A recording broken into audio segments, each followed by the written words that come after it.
Jesus wept. It's not the translation that you just heard a moment ago. But it is a common translation of the words in Greek. Jesus wept. It's often referred to as the shortest verse in the Bible, which makes sense because in most translations it is in fact the shortest verse in the Bible.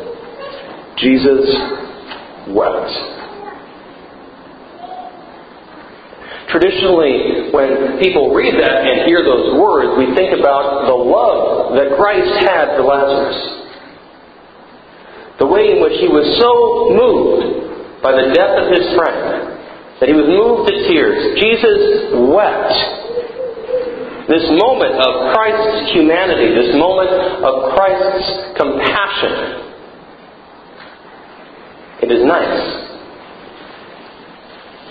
I am not convinced. In your pews, not all of you, but I think most of you, will see little black Bibles. If you feel like you grab one. If there's not one there, I apologize. On page 934 of that translation, you will find John chapter 11. It's a longer version of what we just read a moment ago. Because the story that we just heard was part of a larger story. It isn't just Jesus and Mary speaking for a moment and then Jesus heading off to the tomb. It begins by telling us that a certain man was ill, Lazarus of Bethany.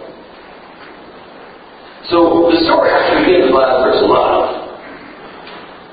He's sick.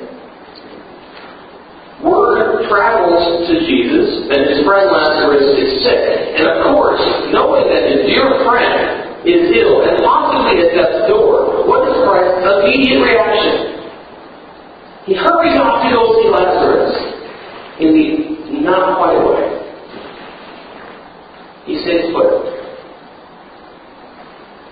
He knows that Lazarus is ill. He knows that he is deathly ill, and he deliberately does not go to see him. He waits. He continues his ministry. Time passes. And after 2 days, as it says in chapter 6, he stayed 2 days longer in the place where he was. He then says to his disciples, "Let us go to Judea. Let us go to see Lazarus, because he is sick." Because he has fallen asleep, actually, is what he says. And his disciples are confused. He's just asleep. And we don't even know Jesus. Other people can wake him up. When he's taking a nap, he will come out of it. It's nice to see that even here, in this moment, the disciples once again don't quite get it. We need to go see Lazarus. He is asleep. Jesus is okay then. No, actually, Lazarus has died, Jesus says. As the disciples say, "Let us go, and we will die with him." At least they're, determined. At least they're willing to follow Christ right there. So they go to Bethany. They go to the city of Bethany. And Mary greets them. Wait, no, Mary doesn't greet them. Martha greets them. Mary is staying in the house. Her sister Martha comes to Jesus and says, "Lord, if you had been here, my brother would not have died." How's that for greeting? Jesus shows up. The first words out of Martha's mouth. "Lord, if you had been here, my brother would not have died. But even now I know that God will give you whatever you ask for." That is what Martha says. My brother is dead. I know it would not have happened if you had been here. We know that Jesus deliberately didn't go right away. Then Martha says, even in the face of death, even in the face of all of this, whatever you ask for, Jesus, I know will be granted. Jesus moves onward, and eventually we get to the point of today. We on today when he's speaking to Mary. And Mary says almost the same thing. Lord, if you had been here, my brother would not have died. But her sentence ends there. There is no second half. There is no, but even now I know that God will give you whatever you ask for. And Jesus goes, and he sees him, and there's the resurrection, and there's everything that you just heard today. That's the whole version. I can't believe I just waved it out like that. I need to put this back for a moment. That's the whole version of that story. It's all this stuff that comes beforehand. Why is this important? Because why did Jesus weep? The tradition has it that he weeps out of compassion for his dead friend. But he knew that Lazarus was going to die. He knew he was going to die before he died, and even after he died, he was aware of it well before he got there.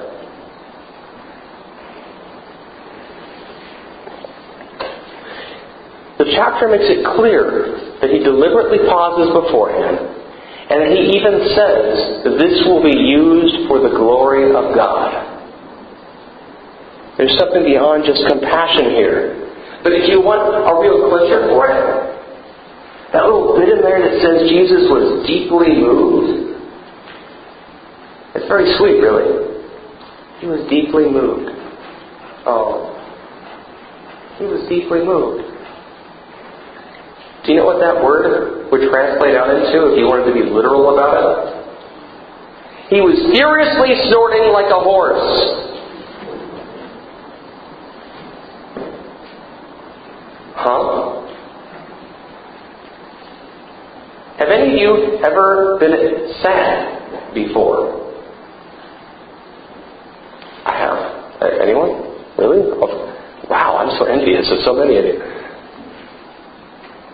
Furiously snorting like a horse.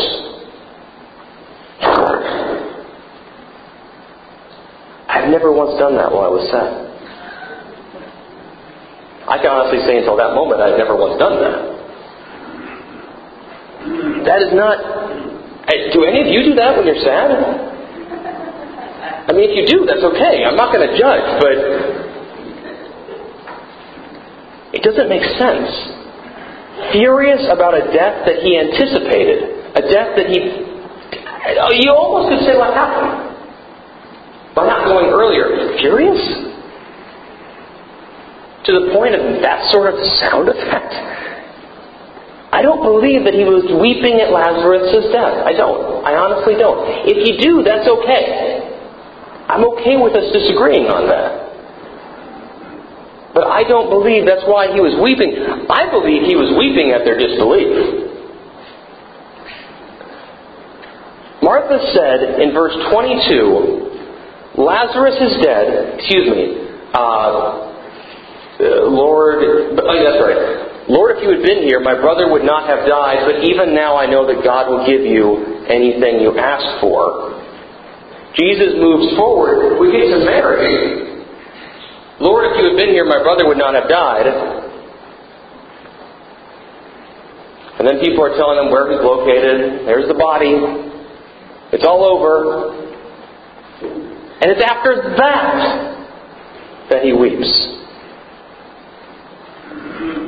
And maybe you're thinking, well, Pastor Chris, you just like Mary better. Mary was upset, so Jesus got upset. There's nothing in there to indicate that. There isn't. One, some of you were thinking Mary Magdalene. This is Mary of Bethany, so it's a totally different person. It's not Mary of Magdala. It's not Mary, the mother of Jesus. It's not the other Mary who shows up momentarily. It's Mary of Bethany. Some of you might be thinking, well, Pastor Chris, there's that whole portion where Mary sits at his feet and Martha's in the kitchen, and so obviously Mary was the better follower, and that's why he's upset. Well, that story's in Luke. That story doesn't actually happen in John. It doesn't mean it didn't happen, but John doesn't talk about it.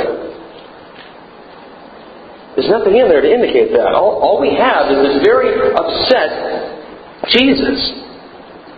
He's weeping with frustration. He's had it. Why don't you get it? He says. I am more powerful than death.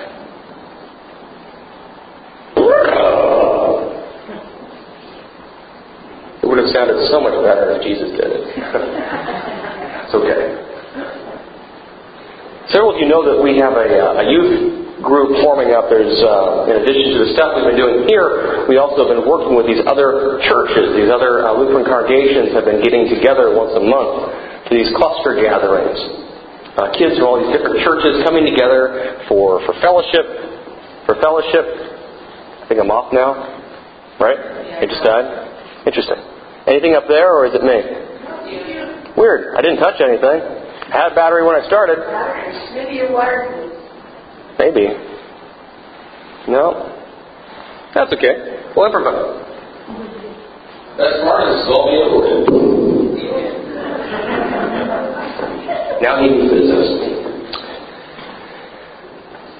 One of the things we've been talking about in this cluster group, this group of congregations, this group of youth that are coming together periodically for events, for fellowship, for faith, for fun.